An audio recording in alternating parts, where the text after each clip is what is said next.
حضور صلی اللہ علیہ وسلم نے فرمایا وہ 4 عورتیں جنتی ہیں، اور میں اس کی وضاحت کرتے ہوئے کہتا ہوں وہ 4 عورتیں صرف جنتی نہیں ہیں بلکہ دنیا کے اندر بھی ملکہ اور بادشاہ ہیں، گھر میں معاشرے میں چین سکون امن کو لانے والی ہیں۔ سب سے پہلی وہ عورت فرمایا جو پاک دامن ہو، اللہ کی فرما بردار ہو، رسول اللہ صلی اللہ علیہ وسلم کی تابع دار ہو، شوہر کی اطاعت گزار ہو، حضور نے فرمایا یہ جنتی ہے۔ دوسری عورت فرمایا وہ حیا کی پیکر شوہر کی غیر موجودگی میں اپنی عزت کی حفاظت کرے، نامحرم سے ناجائز تعلق نہ بنائے، شوہر کی موجودگی میں اپنی زبان سے اسے تکلیف نہ دے۔ کسی عورت کے متعلق آپ علیہ السلام نے فرمایا وہ عورت جس کی اولاد زیادہ ہو اور اولاد کی وہ قدردان ہو۔ میں اپنی ماں و بہنوں سے درخواست کروں گا خدا کے لیے اپنی اولادوں کو کوسنا چھوڑ دیں۔ ساری عورتیں اولاد سے خوش ہوتی ہیں، لیکن اللہ کے نبی نے فرمایا اولاد کی قدردان ہو، کوسنا، بات بات پہ ایسے جملے بولنا چھوڑ دیں، دعائیہ کلمات کہا کریں، ناراض ہو کر کہا کریں اللہ تجھے بیت اللہ کا امام بنائے، اللہ تجھے فقیہ بنائے، یہ دین اور دنیا دونوں تیری جھولیوں میں اللہ ڈال دے، اس طرح دعائیں دیا کریں۔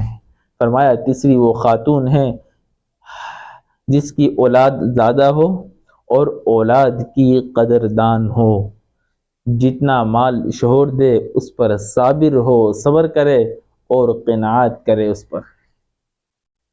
اور آپ علیہ السلام نے فرمایا چوتھی وہ عورت جس کے بچے چھوٹے ہوں اور شوہر کا انتقال ہو جائے، وہ چھوٹے چھوٹے بچوں کی پرورش کے خاطر دوسرا نکاح نہ کرے تاکہ ان کی تربیت پر متاثر نہ ہو جائے، ان کی تربیت کے خاطر بقایا زندگی داؤں پہ لگا دے۔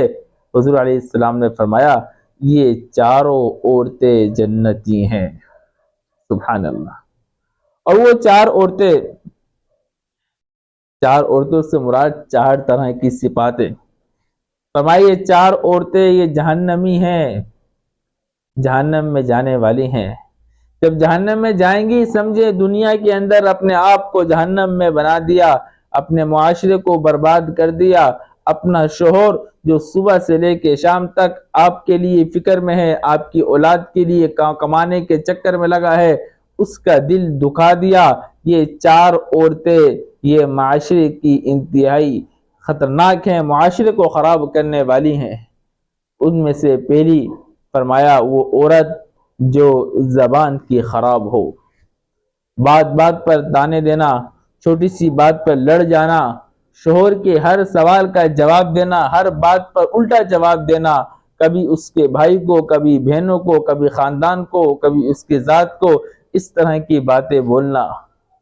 ہاں میں نے اس گھر میں کبھی خیر دیکھی ہی نہیں ہے، ہم نے یہیں پر آ کر سب کچھ سیکھا ہے، یہ ایسے جملے جس سے شوہر کے دل ٹکڑے ٹکڑے ہو جاتا ہے۔ فرمایا زبان دراز، زبان کا غلط استعمال تانے دینے والی۔ دوسری وہ خاتون جو شوہر کی آمدنی سے بڑھ کر مطالبے کرتی ہو، آمدنی اس کی اتنی نہیں لیکن اس سے زیادہ مہنگی چیزیں مانگنا، مطالبے کرنا، جس کی وجہ سے بیچارہ مرد نہ دین دیکھے، نہ رات دیکھے، نہ حلال دیکھے، نہ حرام دیکھے، اس میں لگ جاتا ہے۔ فرمایا ایسی خاتون یہ بھی جہنم میں لے جانے والی ہے۔ اللہ ہماری سب ماں بہنوں کو ان چیزوں سے بچائے۔ آپ علیہ السلام نے فرمایا تیسری وہ عورت جو گھر سے بے پردہ نکلے، خوبصورت بن کر، میک اپ کر کر، آراستہ پیراستہ ہو کر نکلے۔ یاد رکھیں اپنے آپ کو تیار کرنا صرف شوہر کے لیے، اپنے بھائی کے لیے، اپنے بیٹوں کے لیے اور محرم جتنے رشتہ دار ہیں ان کے لیے اپنے آپ کو آراستہ پیراستہ کرنا جائز ہے، لیکن اس نیت سے کہ لوگ دیکھ کے تعریف کریں گے یہ جائز نہیں۔ نبی نے فرمایا وہ عورت جو بے پردہ گھر سے نکلنے کی عادی ہو اور خوبصورت بن کر نکلتی ہو، یہ جہنم میں جانے والی ہے۔ اللہ اکبر۔ بہت سارے لوگوں کو دیکھا با پردہ فیملی ہے، لیکن جب شادی بیاہ کا موقع ہوتا ہے تو اپنے بہن کو اپنے گھر سے بغیر برقعے کے، بغیر پردے کے دلہن بنا کر لے کر جاتے ہیں۔ پورا محلہ ان کو دیکھ رہا ہوتا ہے۔ خدا کے لیے اپنی ماؤں، اپنی بہنوں، اپنی بیٹیوں، اپنی بیویوں کو اپنے ہاتھ سے جہنم میں نہ پھینکیں۔ اللہ کے نبی نے فرمایا یہ بے پردہ گھر سے نکلنے والی، آراستہ پراستہ ہو کر نکلنے والی، خوبصورت بن کر نکلنے والی، یہ میک اپ کر کے نکلنے والی، یہ نامحرم کے سامنے سے گزر رہی ہے، فرمایا یہ جہنم میں جانے والی عورت ہے۔ اور فرمایا چوتھی وہ عورت جسے نہ نماز سے سروکار ہے، نہ روزے سے سروکار ہے، جسے نہ گھر میں کسی کے آنے کا پتہ، نہ جانے کا پتہ، بس اپنی زندگی میں۔ ایسا ہو نہیں سکتا۔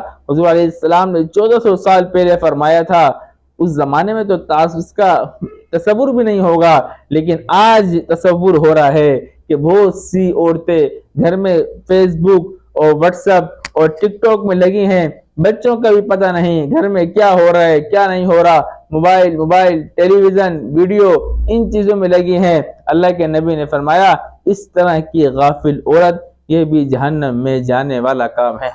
اللہ ہم سب مرد و عورتوں کو جہنم سے بچائے۔ ایک اور حدیث یاد آئی، میرے محبوب محمد رسول اللہ صلی اللہ علیہ وسلم نے ارشاد فرمایا، ایک بخشی ہوئی عورت کا ذکر فرمایا اور ایک ملعونہ عورت کا ذکر فرمایا۔ فرمایا بخشی ہوئی عورت وہ عورت ہے جو اللہ کی فرما بردار ہو، رسول اللہ کی تابع دار ہو اور شوہر کی اطاعت گزار ہو۔ فرمایا یہ عورت، اس عورت کے لیے فضاؤں میں پرندے، آسمان میں فرشتے اور سمندر میں مچھلیاں، بلکہ چاند اور سورج اس کے لیے مغفرت کی دعائیں کرتے رہتے ہیں۔ اور یہ اس وقت تک ہوتا رہے گا جب تک یہ خاتون اپنی شوہر کی رضا کی طالب رہے گی، راضی کرنے میں لگی رہے گی، اس کے لیے دعائیں ہوتی رہیں گی۔ اور وہ عورت جو ملعونہ ہے، فرمایا جو اللہ کی نافرمان، رسول اللہ کی نافرمان، اپنے شوہر کا دل دکھا دینے والی، شوہر کی جان کے نافرمانیاں کرنے والی، فرمایا یہ وہ عورت ہے کہ اس پہ اللہ کے نبی نے سخت جملہ کہا ہے۔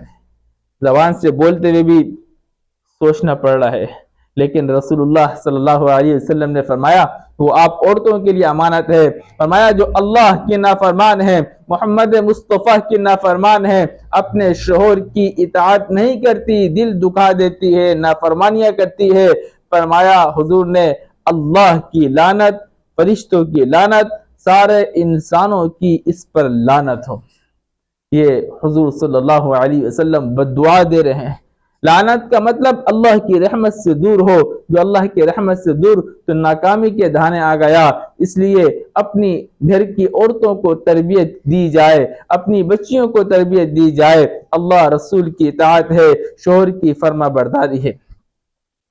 ایک اور موقع پہ محمد مصطفیٰ صلی اللہ علیہ وسلم نے فرمایا جو عورت اپنے شوہر کو بے جا مطالبات کر کے ناراض کر دے، بے جا مطالبات کر کے پریشان کر دے، اس وقت تک وہ اللہ کی ناراضگی میں رہتی ہے جب تک کہ اسے راضی نہ کر دے۔ اور جو عورت شوہر کی اجازت کے بغیر اپنے گھر سے چلی جائے، اس پر اللہ کی لعنت برستی رہتی ہے جب تک کہ واپس نہ آ جائے۔ اللہ پاک ہم سب کو جہنم میں جانے والے کاموں سے بچنے کی توفیق عطا فرما دے۔ اور خدا نہ خواستہ ہم میں سے کسی سے یہ غلطیاں ہو رہی ہیں تو آج ہی اللہ سے معافی مانگے اور اپنے گھر کی عورتوں کو بتائیں اور عورتوں تک یہ پیغام پہنچائیں کہ اللہ سے تعلق بنانے کے لیے اللہ سے معافی مانگیں۔ اللہ غفور الرحیم ہے، پچھلے سارے معاف کرنے کو تیار ہے۔